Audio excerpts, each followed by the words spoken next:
Hello and welcome, ladies and gentlemen. You're watching Canal Algérie News, and these are the headlines. We start our edition today with the Algerian government's renewal of digital transformation decrees and major strides in strategic railway development.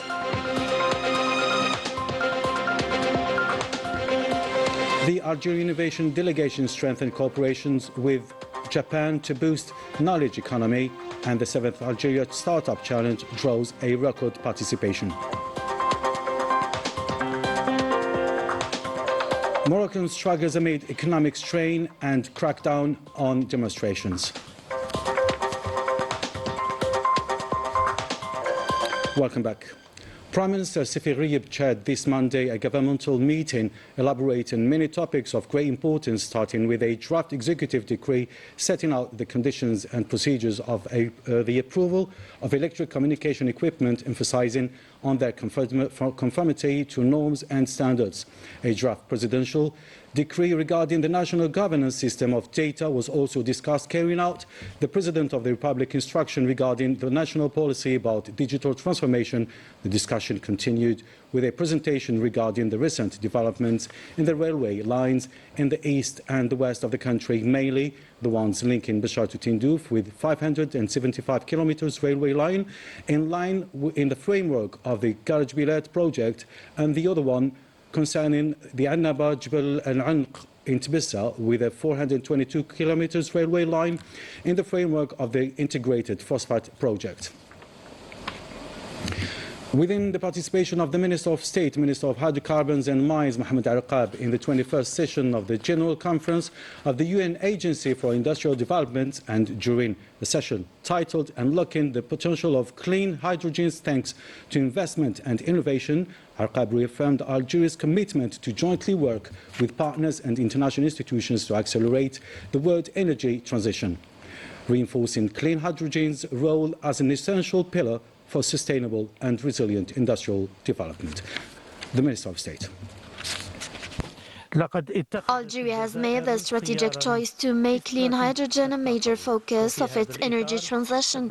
In this context, it adopted the National Hydrogen Development Strategy in 2023, accompanied by an operational roadmap based on progressive steps. This roadmap provides for the development of the regulatory framework, the implementation of pilot projects, the gradual increase in production, and the creation of an integrated industry throughout the value chain in order to strengthen in the long term national export capabilities.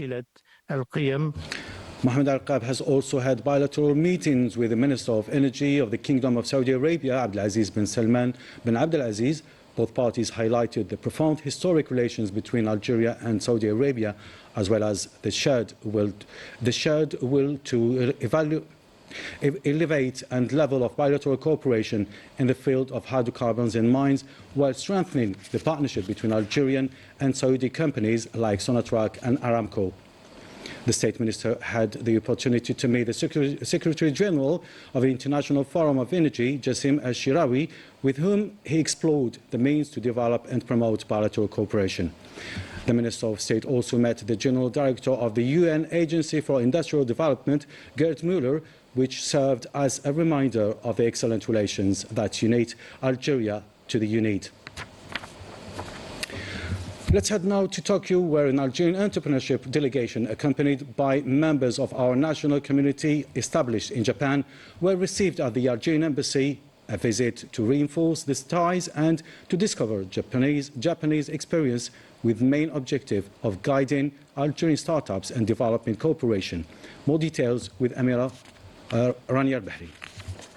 In an effort to leverage the expertise of Algerian professionals abroad, directors of national incubators undertook a visit to the land of the rising sun. The meeting, inaugurated by the Algerian embassy in Tokyo, yielded several meaningful and productive outcomes. The planned activities allowed the delegation to benefit from Japan's experience. These included site visits, conferences at universities, and meetings with Japanese officials in charge of this sector.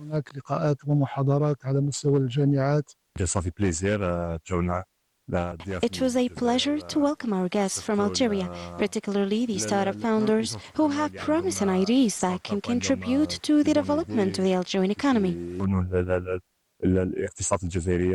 The meeting provided an opportunity to present the new dynamics within the innovation system in Algeria and to explore opportunities for cooperation on promising projects. We were able to understand how Algerians have managed to find their place in Japan and, above all, how we can build bridges between Algerian businesses and companies established here. We agreed to promote entrepreneurship and develop the Algerian market. This meeting therefore represents a further step towards the development of the Algerian market and the knowledge economy. The 7th edition of Algeria Startup Challenge comes with a distinguished numbers, 375 participants from 39 provinces and more than 25,000 consultations on digital platforms, rewarding the best startup founders across 5 main themes. More details with Najatiya.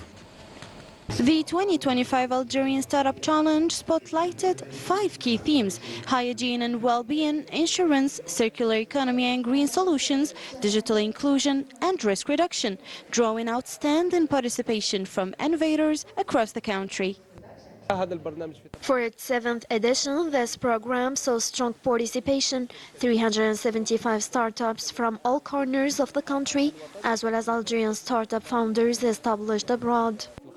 The day was filled with a series of activities showcasing solutions designed to address national challenges across several sectors, and many other programs such as pitch sessions, thematical panels, B2B meetings, and partnership signings.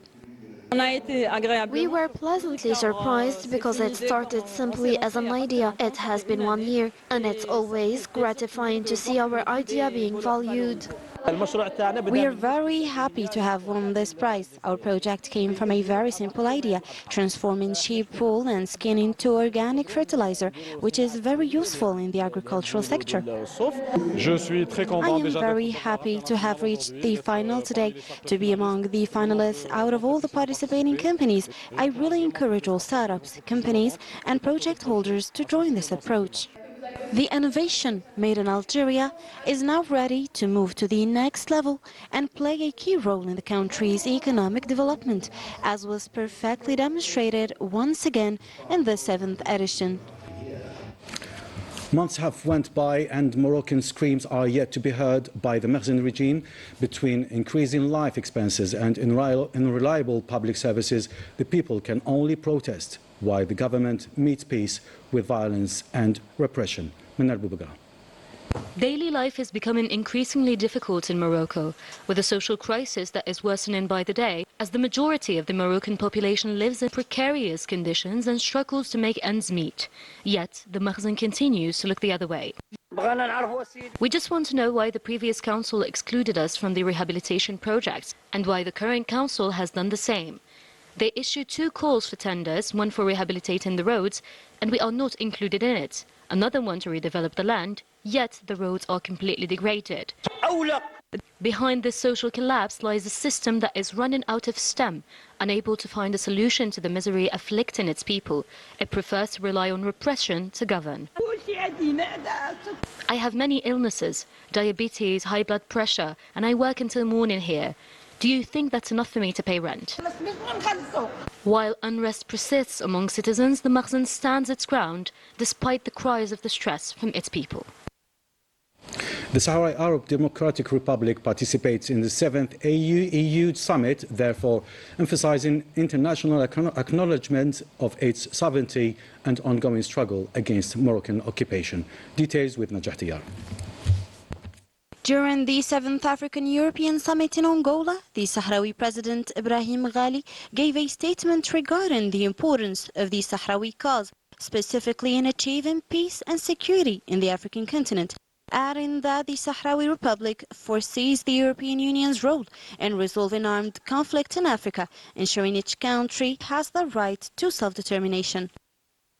And in an undeniable political and diplomatic victory, the Sahrawi Arab Democratic Republic official participation in the 7th AU-EU Summit in Luanda, Angola, stands as a clear response from the African Union to the Mersin's allegations regarding its claimed sovereignty over Western Sahara.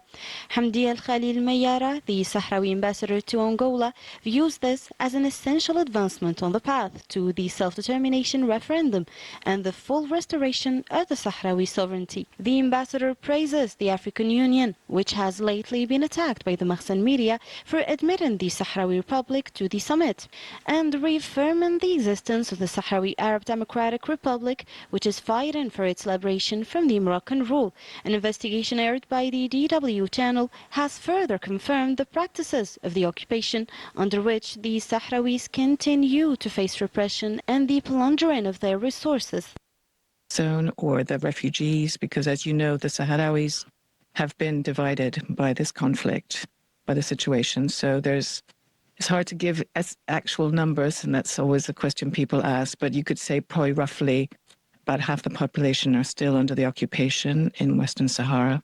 Despite all attempts of manipulation, nothing will change, and Morocco cannot impose an alternative reality. The Sahrawi people, though, remain steadfast and determined to reclaim their legitimate rights, and every international recognition reinforces this very truth.